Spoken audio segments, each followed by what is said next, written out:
Depresi besar, jalan-jalan Shenzhen dipenuhi dengan pengangguran massal, pemandangan sepi di jalan pejalan kaki Guangzhou.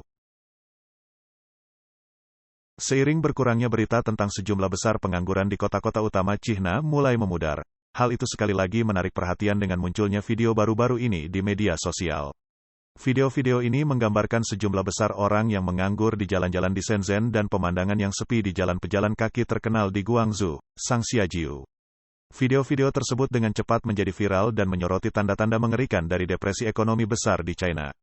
Para cendekiawan China telah menyatakan keprihatinan mereka dengan menyebutkan bahwa ekonomi negara ini telah jatuh ke dalam lubang hitam likuiditas yang membuat suntikan moneter tidak efektif dan menghasilkan dampak yang signifikan bagi pemulihan ekonomi. Pada tanggal 29 Juni, sebuah video yang beredar di platform media sosial Twitter menunjukkan deretan tempat tidur gantung yang diikat ke pohon di sepanjang jalan dengan anak-anak muda berbaring di atasnya bahkan di siang bolong. Sementara yang lain duduk-duduk di pinggir jalan.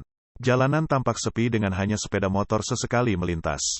Teks yang menyertai video tersebut berbunyi, "Di Shenzhen, sejumlah besar pengangguran berkeliaran di jalanan." Video lain yang diunggah pada tanggal 28 menunjukkan jalan pejalan kaki terkenal Shangxiajiu di Guangzhou sangat sepi dengan banyak toko tutup. Orang yang merekam video tersebut menyebutkan bahwa saat itu pukul 6 sore, saat biasanya jalan tersebut ramai dengan orang.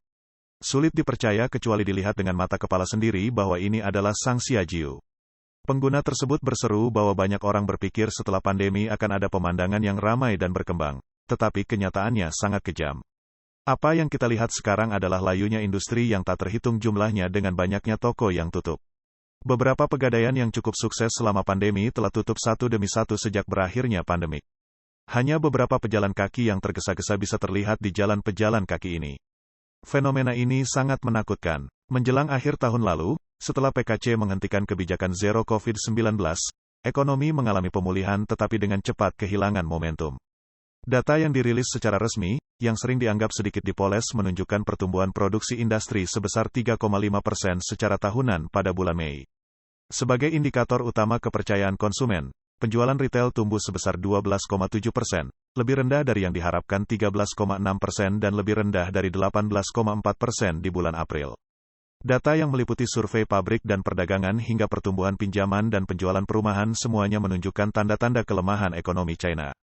Data dari Biro Statistik Nasional China menunjukkan bahwa produksi baja mentah pada bulan Mei mengalami penurunan baik secara tahunan maupun dibandingkan dengan bulan sebelumnya, sementara produksi batubara harian juga turun dibandingkan dengan bulan April. Data tersebut mengungkapkan bahwa investasi properti nyata pada bulan Mei mengalami penurunan tercepat sejak setidaknya tahun 2001, dengan penurunan tahunan sebesar 21,5% dan perlambatan pertumbuhan harga rumah baru.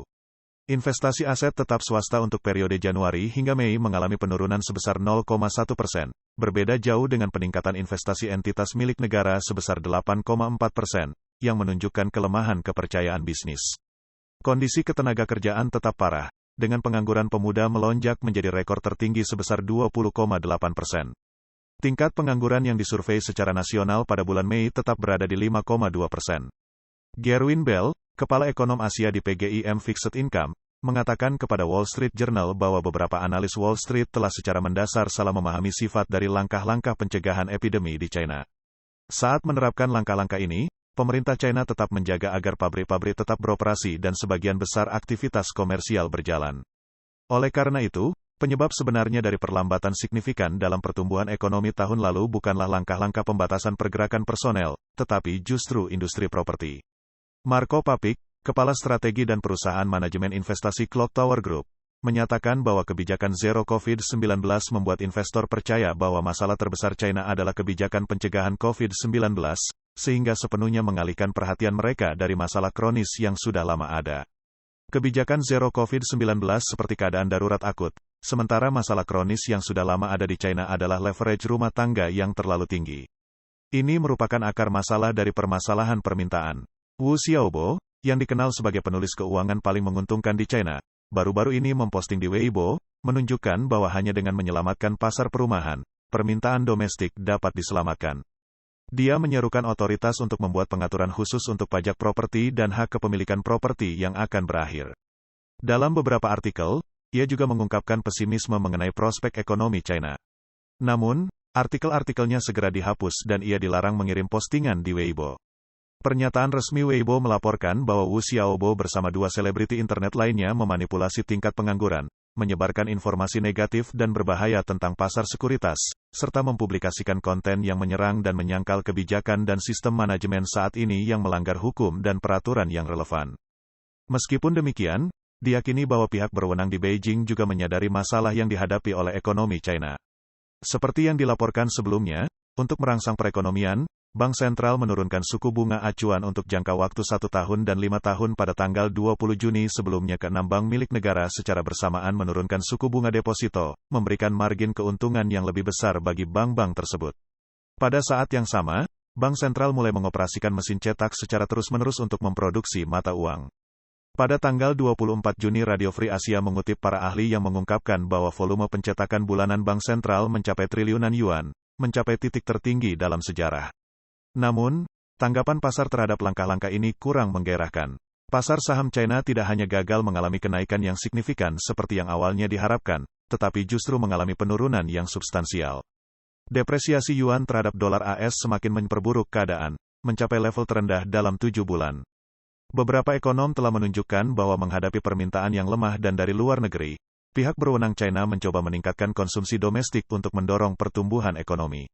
Namun, situasi saat ini adalah bahwa pemerintah kekurangan dana, bisnis kekurangan dana, dan meskipun konsumen memiliki beberapa tabungan di bank, mereka ragu untuk menggunakannya karena kondisi lingkungan secara keseluruhan tidak menguntungkan. Dalam keadaan seperti ini, upaya untuk merangsang konsumsi jelas tidak akan berhasil. Alibaba, perusahaan flagship dalam ekonomi China, baru-baru ini menunjuk wakil ketua yang berkebangsaan Taiwan, Yo Tsai, sebagai ketua dewan. Jack Ma, pendiri Alibaba yang telah lama mengurangi penampilannya di depan publik, juga terungkap oleh media daratan China bahwa ia telah mengadakan pertemuan internal untuk Taoyin Group dengan merumuskan 3 arah, yaitu kembali ke Taobao, kembali kepada pengguna, dan kembali kepada internet. Sebuah artikel analisis dari Central News Agency menunjukkan bahwa kembali ke Taobao mewakili penurunan konsumsi, kembali kepada persaingan harga rendah.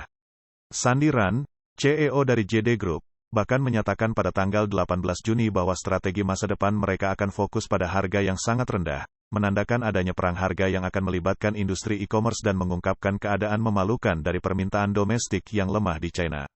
Sebuah laporan terbaru dari The Wall Street Journal mengutip Katrina L., ekonom senior China di Moody's Analytics, yang mengatakan bahwa saat ini sulit untuk menjadi optimis terhadap ekonomi China. Bank-bank Wall Street telah menurunkan perkiraan pertumbuhan ekonomi China pada tahun 2023. Merevisinya dari sebelumnya 6% menjadi kisaran 5,1% hingga 5,7%.